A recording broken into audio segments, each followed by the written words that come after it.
नाजरीन कराम, आजकल की नस्ल तो शायद दौले शाह के चूहों के नाम से भी ला इल्म होगी, लेकिन आज से 20-25 साल कबल तक पाकिस्तान के बेशतर शहरों में मखसूस किस्म के सरों वाले सब्ज़ रंग का लंबा सा चोला पहने, गले में रंग बिरंगे मोतियों का बड़ा सा हार लटकाए, तरह तरह के नारे लगाते, हाथ में कशकोल थामे भीख मांगते ये मासूम और काबिल रहम बच्चे अक्सर नज़र आ जाया करते थे।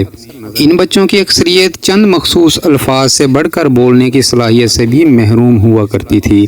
हैरान कुन हद तक इन मजलूमों के चेहरों पर कभी नागवारी या उकताहट की झलक तक नज़र नहीं आती थी। शायद ये सब इनकी तरबियत का शाखसा ना हो। इस मासूम और मजलूम मखलूक को ही दौले शाह के चूहे कहा जाता था।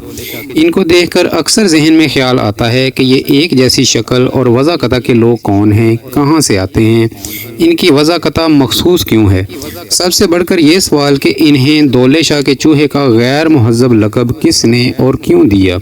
बदकिस्मती से पाकिस्तान या बर्र-ए-सग़ीर के मुहक्किकीन या मौर्रिख़ीन ने इस मासूम मखलूक बारे ना तो जानने की कोशिश की और ना ही कोई तहकीक की। इन बारे ज़्यादातर मालूमात का दारोमदार कदीम रिवायत तक ही महदूद है।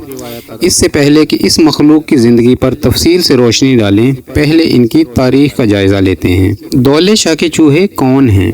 पंजाब के शहर गुजरात के करीब 16वीं सदी के आखिरी अशरों में सैयद कबीरुद्दीन दौले शाह नामी एक बुजुर्ग आन बसे, जिनकी निस्बत सोहरवर्दी सिलसिले से बताई जाती है। यह मुग़ल बादशाह अकबर का दौर था। इनके यहाँ मुंतकिल होने का मकसद यहाँ के लोगों को दीनी तालीम से रूशनास कराना था। रफ्ता रफ्ता लोग अपनी मन मुरादों के लिए उनके पास आकर दुआ कराते, जिनमें कसीर तादाद दूर दराज से आई बांझ औरतों की होती। रिवायात में आया है कि बेशतर बांझ औरतों की दुआएं कबूल हुई, जिसके पेश नज़र बेशतर वालिदैन अपना पहला बच्चा दौले शाह के नाम वक़फ़ करके आस्ताने पर छोड़ जाते थे।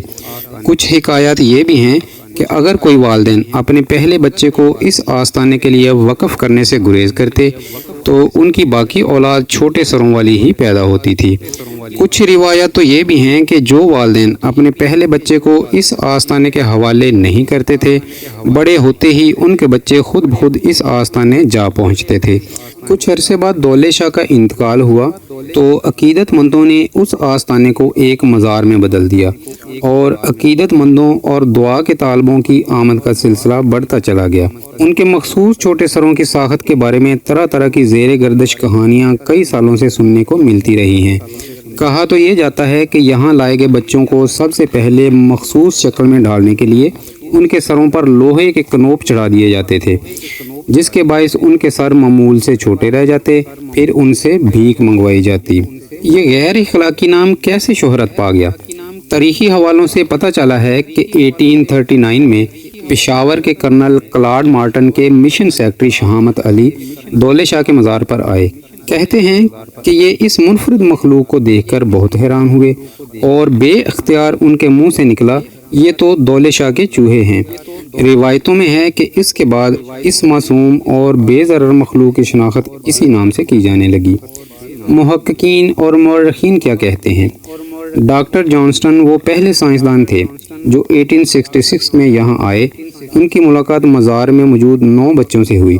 जॉनस्टन का दावा था कि इन बच्चों के सरों को मैकेनिकल तरीके से छोटा किया गया है। 1879 में एक बरतानवी मुहक्किक और मुसन्निफ हैरी रियोट ने यहाँ का दौरा किया। उनका कहना था कि उनकी तहकीक के मुताबिक इन बच्चों के सरों को मिट्टी की हंडिया या धात के किसी बर्तन को सर पर चढ़ाकर छोटा करके चूहों में तब्दील किया जाता है। कैप्टन एवंस भी एक मुहक्किक गुजरे हैं जिन्होंने 1902 में इन बच्चों बारे बहुत तहकीक की। उनका कहना था कि यहाँ मुझे 600 के लगभग बच्चे नज़र आए, जिनमें बेशतर छोटे सरों वाले ही थे। मैं इस सोच को यकसर मुस्तरद करता हूँ कि इनके सरों को मसनूई तरीके से छोटा किया जाता है। मेरी तहकीक के मुताबिक ये किसी बीमारी का नतीजा है, क्योंकि मैंने बरतानिया में भी ऐसे ही बच्चे देखे हैं। आगे चलकर मुसन्निफ लिखते हैं कि 1902 में इन बच्चों को यौमिया किराए पर देने की रिवायत आम थी, जिनसे भीख मंगवाने का काम लिया जाता था। کیپٹن ایونز کے بقول دولے شاہ کا مزار اس مہلک اور عجیب و غریب بیماری سے متاثرہ بچوں کی ایک سماجی پناہ گاہ کا درجہ اختیار کر چکا ہے۔ 1969 میں پاکستان کے محکمہ اوقاف نے اس مزار کو اپنی تحویل میں لے کر بچوں کے سر چھوٹے کرنے پر پابندی عائد کر دی تھی، لیکن کسی نہ کسی حد تک یہ دھندا آج بھی جاری ہے۔ جدید تحقیق کیا کہتی ہے؟ ان بچوں بارے جدید تحقیق قدیم روایات اور افواہوں کو یکسر مسترد کرتی ہے۔ اس بارے سب سے پہلے 1884 میں برٹش میڈیکل جرنل اور انڈین میڈیکل گزٹ میں شائع ایک تحقیق کا ذکر ملتا ہے، جس کے مطابق اس قسم کے بچوں کی حیات کو ایک بیماری قرار دیا گیا تھا۔ 1928 میں ہندوستان کے شعبہ صحت نے 1868 سے لے کر 1903 تک کی میڈیکل رپورٹوں کا جائزہ لیا اور اس نتیجے تک پہنچے کہ یہ مائکروسیفلی نامی ایک بیماری ہے جو پوری دنیا میں پائی جاتی ہے۔ ماہرین نے بھی مائکروسیفلی کی تصدیق کی ہے، جس میں بچوں کا سر ان کی عمر کے تناسب سے چھوٹا ہوتا ہے۔